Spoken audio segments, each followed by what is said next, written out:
बिस्मिल्लाहिर्रहमानिर्रहीम, अस्सलाम वालेकुम। मेरा नाम डॉक्टर अहमद एजाज है और मैं सिमिलिया क्लिनिक्स मेडाबाद से आपसे मुखातब हूँ। आज हम बात करेंगे ट्राइपेनोफोबिया के बारे में। अब ये एक एक्सट्रीम जो है वो फियर है और वो किसका है? मेडिकल प्रोसीजर्स का।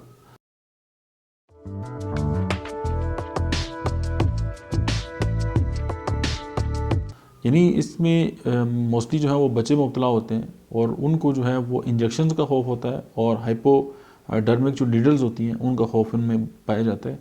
और ये खौफ चूँकि बच्चों में ज़्यादा होता है, बड़ों में भी हो सकते हैं। आपने अक्सर देखा होगा कि किसी बच्चे को अगर इंजेक्शन लग रहा हो तो बड़े जो हैं वो कांप रहे होते हैं साइड पर खड़े हो।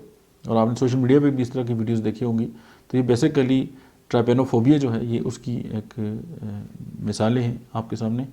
चूँकि बच्चे जो हैं वो इन चीज़ों से नाशना होते हैं कि ये जो इंजेक्शंस हैं या हाइपोडर्मिक जो मतलब कि जो नीडल्स हैं उनकी जो है वो किस तरह की जो ये कितनी शार्प होती हैं या इनसे किस तरह की जो है वो दर्द हो सकता है। तो ये जो खौफ है उसको हम ट्राइपेनोफोबिया कहेंगे और इसको हम होम्योपैथी के लिए जो है वो बहुत बेस्ट तरीके से जो है वो ट्रीट कर सकते हैं। अब होम्योपैथी की जो बड़ी मेडिसिन है इस हवाले से, वो पहली तो जो है वो फास्फोरस है और दूसरी जो है वो स्पाइजीलिया है। तो अगर आपके पास इस तरह के पेशेंट आते हैं तो आप फास्फोरस और स्पाइजीलिया को याद रखें। दैट्स इट, मिलते हैं नेक्स्ट वीडियो में।